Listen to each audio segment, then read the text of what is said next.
Let me go across to Dr. Athani, who joins us on the phone line. Dr. Athani, thank you for talking to Headlines today. Extremely tragic bit of news that we are getting your comments on this morning, a very somber morning indeed.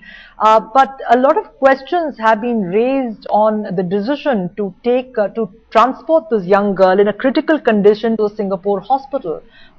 What do you have to say to that? Well, she was critical right from the day one when she was brought to the Safdarjung hospital. Criticality was not only on the last day, right from day one she was critical in the hospital. She did show the signs of fighting spirit and willpower. She could withstand such a crime and subsequently 3 operations. And Safdarjung hospital, a team of doctors could resuscitate her, revive her and maintain her in ICU for nearly 10 days. And she did show the signs of improvement. She was alert, conscious, and was communicating by gestures and by writing few lines. And the amount of she was receiving good wishes from almost all part of the world. And the intention was to provide her the best care. I think one has to read one should not unduly try to make the readings in this. The main intention was to provide the best of the best care, and and also to consider possibility or feasibility of organ transplant subsequently in case if she were to come out of this critical condition. Right. So keeping these both objectives in mind, it was decided that she be shifted to Mount Elizabeth Hospital, and the intention was, the one and the only intention was to provide her all that is best available, all possible best treatment to her. Right, Dr. Athani, but there have been doctors who were attending to this young lady who have said that this kind of treatment would have been provided to her at Safdarjung hospital itself. Perhaps the message that was sent out by transporting this young lady was that Indian hospitals are not capable of taking care of these kind of cases. Well, Indian hospitals had the capability in terms of ICU, no doubt about it. But it is difficult for me to compare the standard of the care of the different hospitals in India and abroad. But what I would say that this was one center which is very well known for organ transplantation as well as for critical care. It's one of the best setup in the Asia. So it would have served the both objectives which this particular girl required. That is much better critical care and subsequent organ transplant is required. And criticality, she was critical no doubt, but then she was critical right from day one.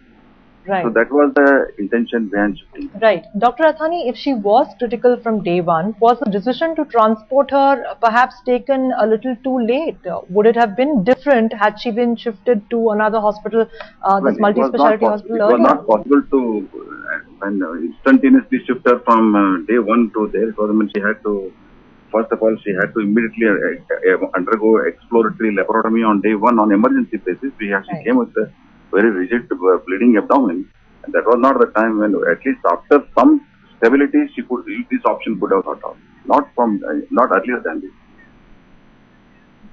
Dr. Athani, you spent many hours with this young lady, and a lot has been said about how courageously she fought the odds. What did she say in her last moments, in the last few hours that you spent with her? Pardon? I didn't hear. Hello?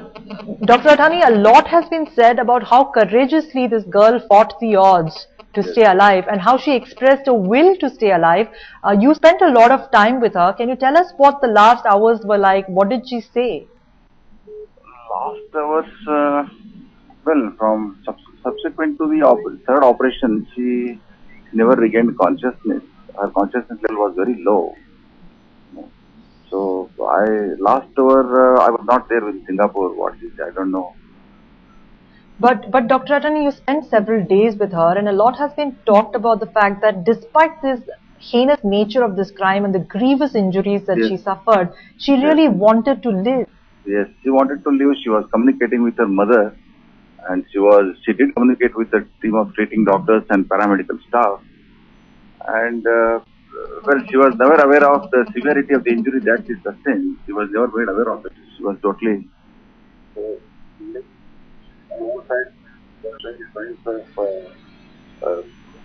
fighting spirit, but without knowing, of course, the severity of the brutality of the injury that she sustained. But Dr. Athani, you said that she was not aware of the severity of her own injuries. Was she heavily sedated the whole time? She Yes, didn't, we had to. hopefully she So, did not feel any pain. so yeah, she did not feel because we had to give her analgesics. And we did really communicate about her medical condition, what she had and all that. We were communicating to her parents, but she was not told about the severity of the injury that she had sustained. Right. But she also, Dr. Athani, we understand, spoke to police officers and authorities. She also gave a statement to the Yes, magistrate on this heinous crime. yes. In fact, you may recollect that our psychologist assessed her mental status and they found her quite alert, conscious, and relevant. And she was able to respond by gestures as well as writing a few lines on the paper. Then she was put on ventilator pack after the third operation. So she was 1 or 2 days she was conscious and alert. Right. Dr. Athani, can you tell us what was the exact complication, given the grievous nature of her injuries? 95% of her intestines had to be taken out. But what was it really that went against this young lady who really fought hard, very bravely So for I her think life? everything, all that went wrong was in that at the sign of the scene of the crime itself. And well, after sustaining even the minor cut injuries do cause infection in the abdomen. And there are several instances. But this girl, I mean, most of the injuries she suffered was at the scene of the crime itself, and she was very much prone for developing infection.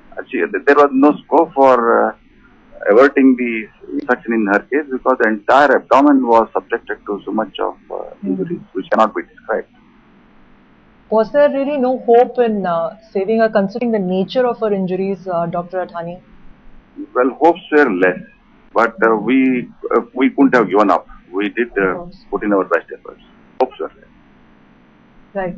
Dr. Athani, you said that she was psychologically absolutely coherent and really knew all that was going on. Did she For a really day or two, yeah, for 2 3 days, yes. for 2 3 days? Yeah. Was she consciously aware she really wanted to bring these perpetrators to book, because she did give a statement to the magistrate? We're really trying to understand what really, a lot of tributes coming in for her undying spirit. Even in that condition, this girl wanted to ensure that these people are brought to book, these rapists are brought to book. Actually, we have not really seen the statement what she gave to the SDM and subsequent magistrate, but that's what I have heard. Because we were not supposed to be present at the time of magistrate taking the statement. It was confidential. So, but I heard that she did want these culprits to be brought to the Right. Was she in a position to speak, Dr. Athani? How was she communicating during those last days? I told you by gestures as well as by writing down few lines. Right. Dr. Athani, just for us to understand, what kind of infection really sadly led to her demise? Of course, we do know that she sustained very, very heavy injuries, but what kind of infection is this? For the layman, if you can explain to us. Well, infection in the gut is whenever there is one minor injuries to the intestine, whether it is small intestine or the big intestine, there will be a rapid spread of infection in the peritoneal cavity, and that is one of the biggest challenge that the treating surgeon will have to face. But in this case, there was a very massive injury. Entire bowel was removed, and it was gangrenous for nearly 2 days, and she had a very severe form of infection. All right, Dr. Athani, thank you very much for talking to Headlines today. Well, Dr. Athani, they're telling us about this young lady who lost the battle for her life, although she has really emerged as one of the strongest people courageously fighting right up to the very end.